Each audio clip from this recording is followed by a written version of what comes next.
Ukraine ने मार गिराया रूस का सैन्य विमान। यूक्रेन ने अपने ही नागरिकों को उतारा मौत के घाट। क्या यूक्रेन ने अपने ही नागरिकों को मौत के घाट उतार दिया है? आखिर क्यों यूक्रेन ने रूस का सैन्य विमान मार गिराया? नमस्कार, मैं हूं आपके साथ हर्ष भारद्वाज। आप देख रहे हैं श्रेष्ठ भारत। यूक्रेन की सीमा में लगे दक्षिणी बेलगोरोड में एक रूसी ट्रांसपोर्ट विमान के क्रैश होने से 74 लोगों की मौत हो गई है। दावा किया जा रहा है कि इस विमान को यूक्रेनी सेना ने S-300 मिसाइल से मार गिराया। कहा जा रहा है कि इस विमान पर 65 यूक्रेनी युद्धबंदियों के अलावा 9 चालक दल से 6 सदस्य और 3 अन्य लोग सवार थे। इन युद्धबंदियों को रूसी सेना ने यूक्रेन में जारी जंग के दौरान अलग अलग इलाकों से पकड़ा था। क्रैश हुआ रूसी मिलिट्री ट्रांसपोर्ट एयरक्राफ्ट इल्यूशिन 76 था। रूसी रक्षा मंत्रालय ने 65 यूक्रेनी युद्धबंदियों के मारे जाने की पुष्टि कर दी है। वहीं क्रैश के कई घंटे बाद रूस की डिफेंस मिनिस्ट्री ने यह बयान दिया है और कहा है कि यूक्रेन की तरफ से दागी गई मिसाइल एयरक्राफ्ट से टकराई। यूक्रेन ने अपने ही नागरिकों को मौत के घाट उतार दिया। इन्हें कैदियों की अदला बदली के समझौते के तहत बेलगोरोड ले जाया जा रहा था। ये आतंकी हमला है। दरअसल बेलगोरोड यूक्रेनी सीमा से सटा हुआ इलाका माना जाता है। इस कारण इस क्षेत्र में यूक्रेनी सेना भी लगातार हमले करती रहती है।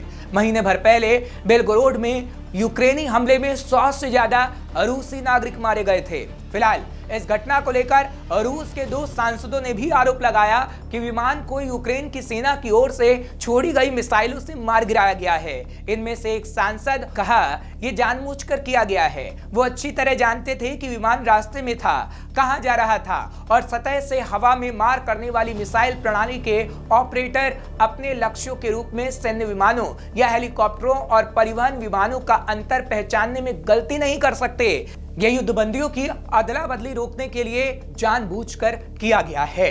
वहीं यूक्रेन के सैन्य खुफिया विभाग के प्रवक्ता एंड्री यूसोव ने इस बात की पुष्टि की कि बुधवार को युद्धबंदियों की अदला बदली होनी थी, लेकिन अब ऐसा नहीं हो रहा है। उन्होंने कहा कि एजेंसी इस बात की जांच कर रही है कि विमान में यूक्रेन के युद्धबंदी थे या फिर नहीं। विभाग ने कहा कि युद्धबंदियों की पहले हुई अदला बदली की तरह रूस ने इस बार यूक्रेन से बेलगोरोड इलाके में हवाई क्षेत्र की सुरक्षा सुनिश्चित करने को नहीं कहा था। युद्ध शुरू होने के बाद युद्धबंदियों की यह 49वीं अदला बदली थी जो रूस यूक्रेन सीमा पर होनी थी। फिलहाल रूस और यूक्रेन जंग के शुरू होने के बाद रूसी मिलिट्री ट्रांसपोर्ट एयरक्राफ्ट इल्यूशिन 76 का क्रैश होना कई बड़े सवाल खड़े कर रहा है। ऐसा नहीं है कि रूस का विमान इससे पहले क्रैश नहीं हुआ है। इससे पहले 2016 में भी क्रैश हुआ था मिलिट्री प्लेन। 2016 में रूस की मिलिट्री का एक प्लेन क्रैश हुआ था। डिफेंस मिनिस्ट्री के II-18 प्लेन में करीब 39 लोग सवार थे। इनमें से 16 लोग गंभीर रूप से घायल हुए थे और अब इस बार इल्यूशिन 76 क्रैश हुआ है। लेकिन रूस के रक्षा मंत्रालय ने दावा किया है कि उनके रडार ने यूक्रेन से 2 मिसाइल लॉन्च किए जाने का पता लगाया है। रूस ने आरोप लगाया कि इस विमान को यूक्रेनी सेना ने मार गिराया है। खैर, रूस और यूक्रेन के इस पर अपने अपने दावे हैं, लेकिन जिस सैन्य विमान को यूक्रेन की तरफ से मार गिराने का रूस दावा कर रहा है, अब उसके बारे में भी आपको बता देते हैं। इल्यूशिन 76 के बारे में जान लीजिए। इल्यूशिन 76 4 इंजन वाला स्ट्रेटेजिक एयरलिफ्टर विमान है। ये एक बार में 40,000 किलो तक वजन ले जा सकता है। इसके 3 वेरिएंट हैं। रूस में बना यह विमान राहत सामग्री बड़ी संख्या में लोगों को आने ले जाने का काम करता है। रूस, यूक्रेन, भारत और लीबिया की वायुसेना भी इस विमान का इस्तेमाल करती है। फिलहाल दोनों देश ये कह रहे हैं कि अपने नागरिकों और प्रमुख बुनियादी ढांचों को हमले से बचाने के लिए सभी आवश्यक उपाय किए जा रहे हैं।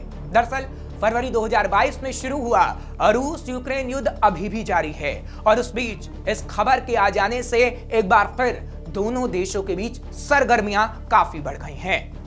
ऐसी और खबरों के लिए आप देखते रहिए श्रेष्ठ भारत।